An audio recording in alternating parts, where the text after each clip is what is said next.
Hello, and welcome to Community Voices, where we talk to Humboldt County's movers and shakers. Today's guests, Elizabeth Colon Nelson and Oscar Nava from Dell Arte International. And now here's your host, Paul Bressoud.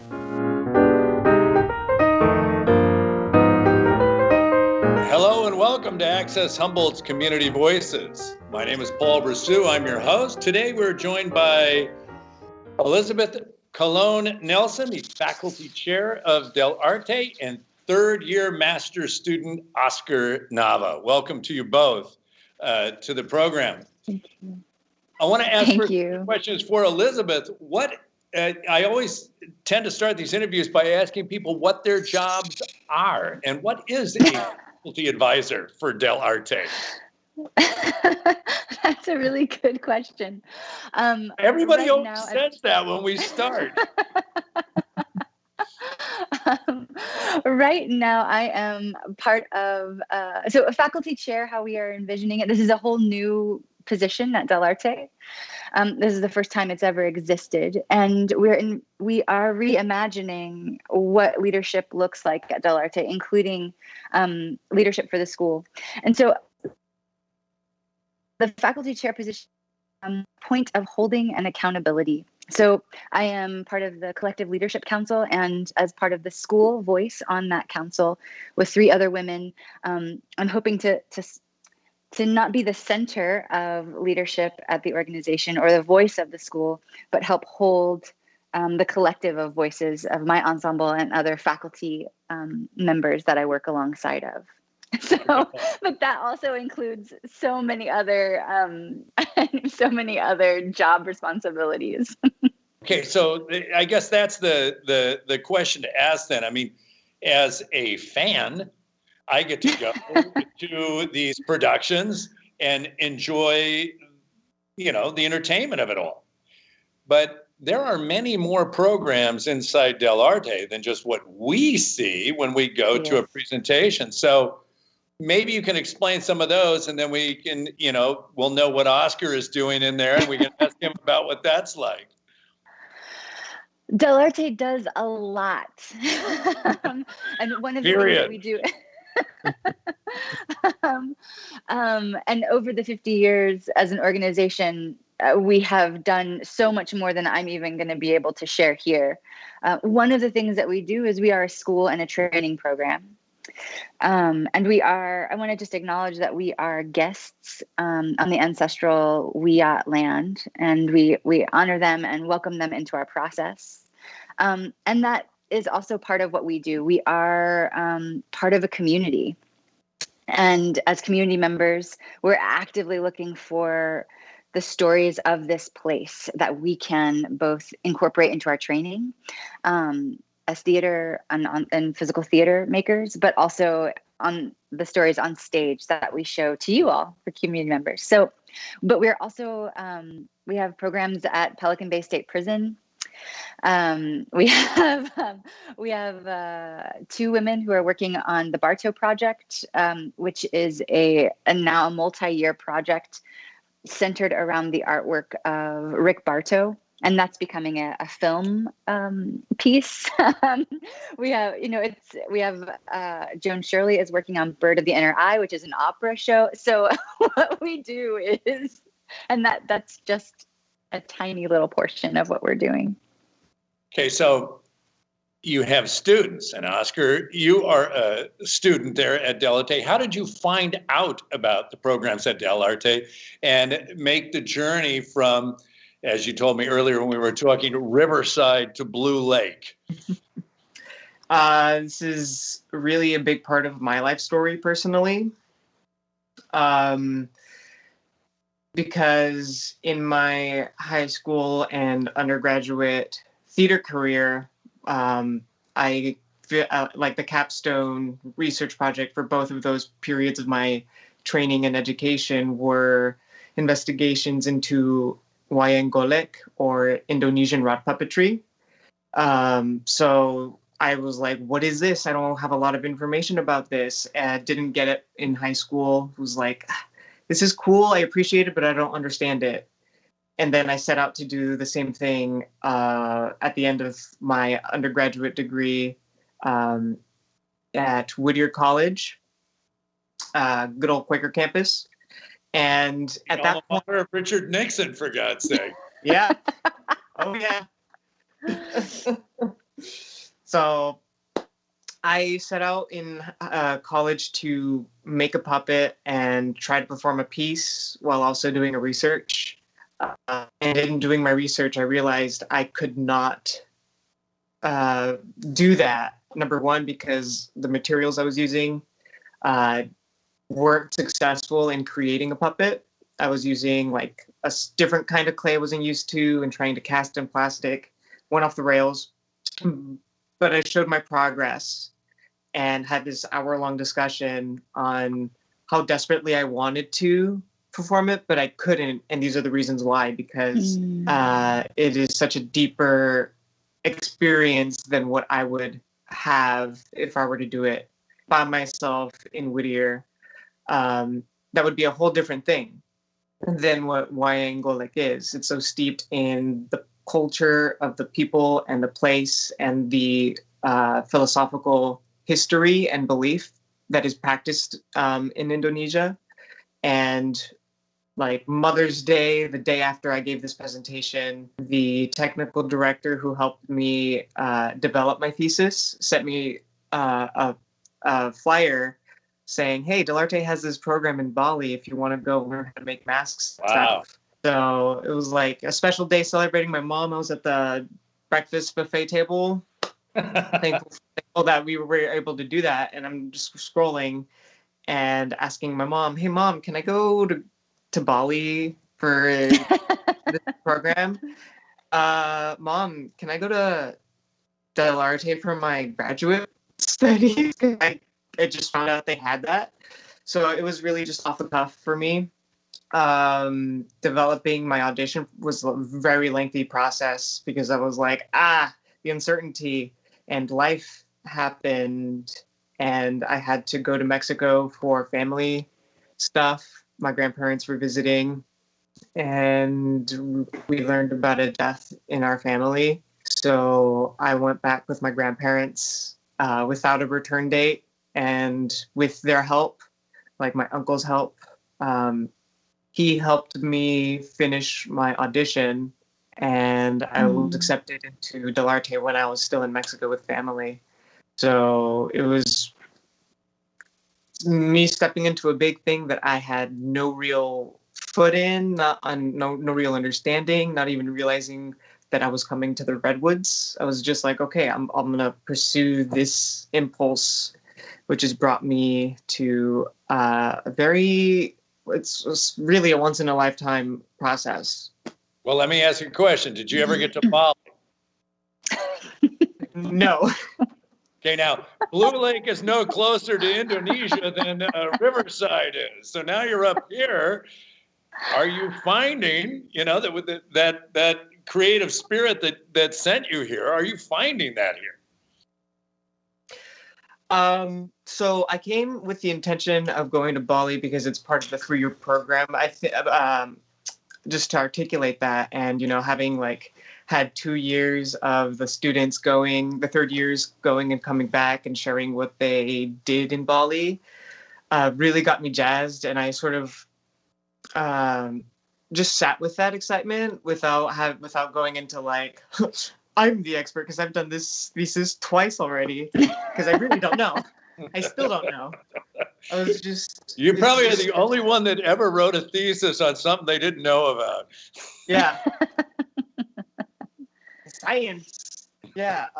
But so I'm really... I was really looking forward to having the experience of going and being with masters who are practicing their craft on a daily basis as part of their everyday lives, and how they, in Bali, is a tradition that I learned about this past month called Chanang Sari, which is beautiful purpose or beautiful intention.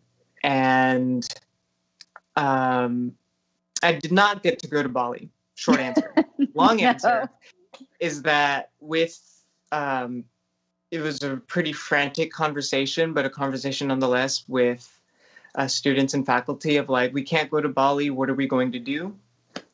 And brings a really like pivotal experience for me in my 3 years here of having Master Imadi Suryasa, or Surya, who was in Santa Cruz quarantining, having the opportunity for him to come and join our pod, and focusing like really like we had our community agreements of we'll stay safe and responsible for each other, and having him step into that, I was really grateful for that. He taught us topeng, which is a dance theater form that is used in performance and ritual in Bali. And he also taught us mask carving, and we learned I guess, in essence, it's a variation of a warrior dance for the prime minister, which is a proud character that has either a brute, raw nature, so it's a rougher character, or it's lighter and more refined, just that the one thing that we worked on can have these two refractions. And for me, that goes into a practice that I'm really grateful to like experience and be in that relationship with Surya as like a master student, where he was able to share with us some of this belief and some of the intersectionality of the practice. Because I'm not just dancing, but it's very specific. There's more to it than meets the eye. Truly. We had a conversation with Junie Newman, who is one of Dell Arte's contacts in Bali. I know Janessa Johnsrud, who helped coordinate our February block. She's working with Junie and Junie stepping into a new role as our point person contact for organizing the curriculum in Bali. So they're in conversation. They know more than I do at this moment of what's coming next in terms of the future between the partnership and between Dell Arte and Bali. But for us, we just had a conversation with her on the beautiful intention, the Chanang Sari, and how the practice of assembling all of the of foraging and assembling all of the parts for this small little intricate offering, that physical practice takes on a spiritual meaning in the representation of the materials used and the colors of the petals that are used, of the rice that is added to the foundation before the decoration, and how they'll make 50 of these in the morning and then place it in the threshold of the door, place it in the garden, place it throughout the spaces.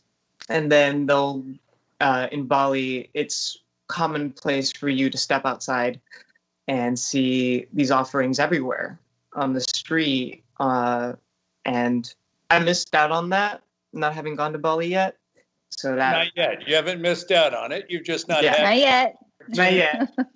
Speaking of opportunity, I want to ask Elizabeth, there's nothing more exciting than listening to an excited student. I mean, I know. Former teacher, I mean, you must be gushing when you're listening to Oscar go ahead and present.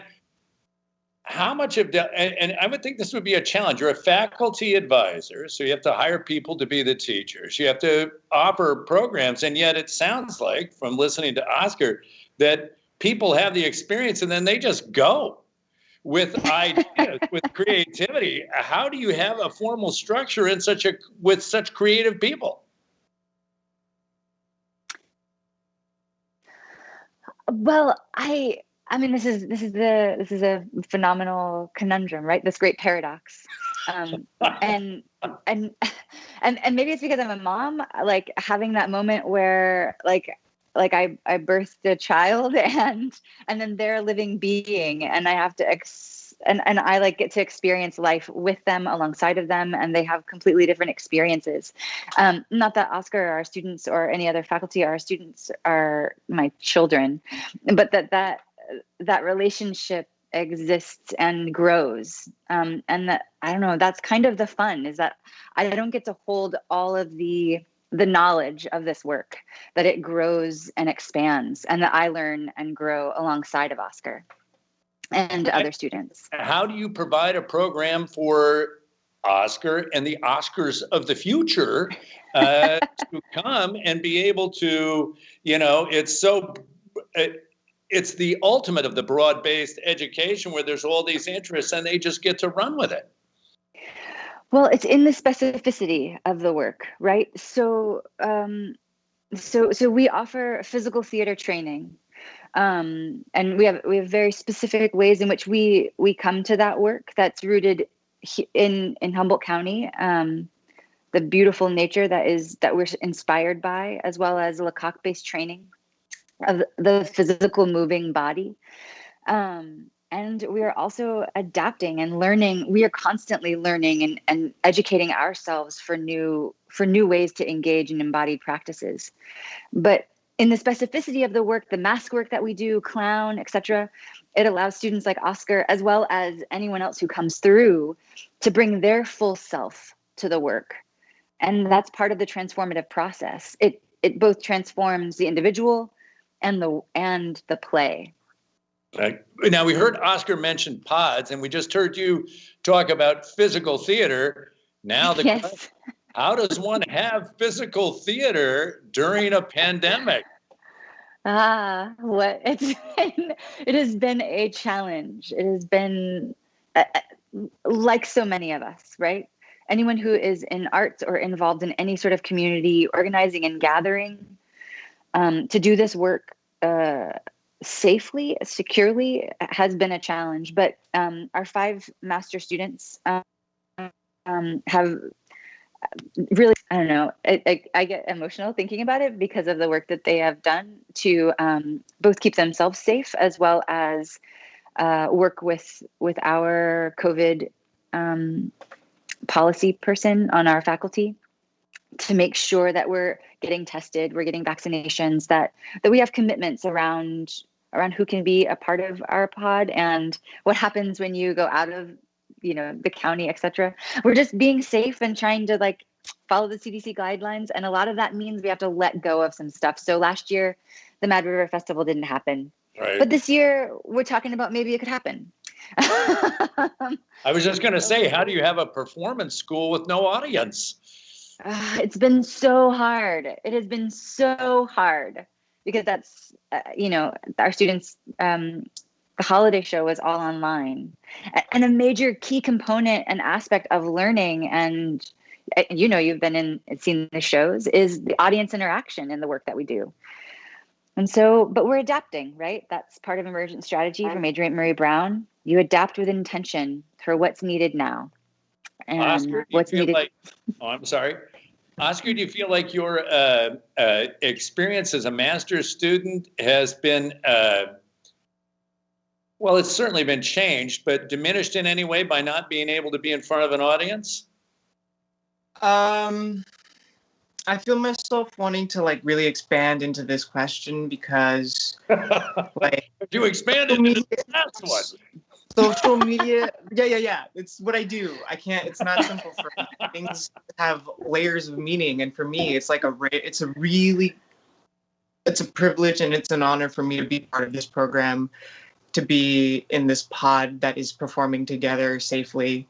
We missed out in January because we were in purple tier coming out of the holidays. So to keep ourselves safe, we went into storytelling, not in the same space. And we returned in February with Surya, and then John Gilkey, who was a guest teacher with leading us through Idiot Workshop Experiment, because the reason why I say my experience here is once in a lifetime is also because of the pandemic and the reactions to George Floyd Ahmaud Arbery and Breonna Taylor and the ensuing police brutality. And that lens, it is not specific to just police.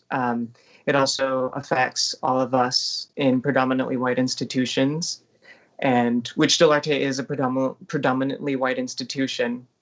And for me, it had, in response to what Elizabeth is saying, about how do we achieve a transformative experience? How do we, when we have to also examine our practice and make it more inclusive and integrate the different perspectives, the diverse perspectives that come to this international school? How can we be truly international without just having international students enter a white space? So that has been a big part of the program that hasn't been offered before. It was not offered over the summer. I did not step up to the plate by myself. There were nine people who were alumni, and they were on faculty who wrote a response to Dell Arte, and the students organized and wrote a response to Dell Arte. And a big part of this last year for me has been that organizing and advocating for conflict resolution training, advocating for facilitated discussion, advocating for a deeper practice of feedback and what that means, advocating for a curriculum in February. And it's imperfect, but I'm really amazed to see people step up to the plate, to see students in my class and people who aren't enrolled, who are alumni or who want to continue their education but couldn't because of COVID and those circumstances. And also to see the faculty, Elizabeth, Alyssa, and Sela, who are our collective leadership council, are all three women who have stepped up to the plate. We're working with Dr. Isaac Carter of Coaching Imperative, who's really working with Dell Arte as a whole to come up with a long-term plan for a sustainable, equitable model for curriculum, pedagogy, education, community, and performance for me. That's where I'm at. Well, that's an outstanding, that sounds like, the right path as far as the framework, the foundation for the diversification that you're talking about.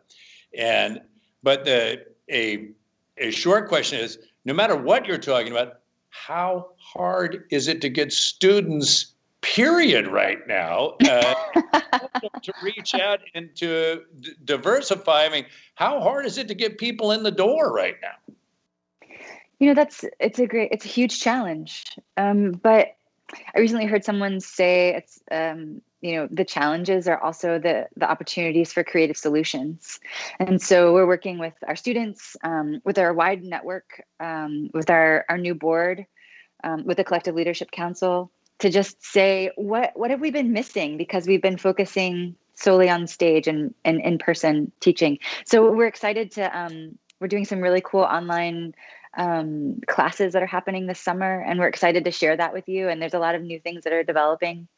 And we're, but it's just a time to embrace what is and imagine what could be. Right on. Well, we're at the end of our time. I have one suggestion to Yes. Dell Arte, if that's okay. Usually I ask, Yes. I'm going to give it, send Oscar out there as a recruiter. He's your man. I'd like to thank my guests, Oscar Nava and Elizabeth Cologne Nelson, for their time. Maybe we can have you back again sometime. So thank you both. And thank you everybody in the arts for hanging in there during this period. It's going to be over some time and we can go see and experience again. So thank you for joining us. And this is Paul Bressoud saying we'll see you next time on Community Voices. Thank you so much. Thank you. This has been Community Voices with your host, Paul Bressoud. Thank you for joining us.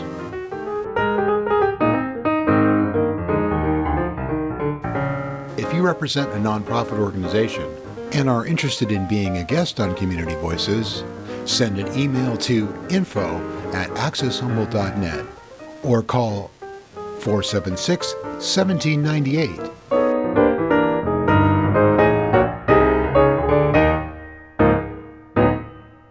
Access Humboldt, local voices through community media.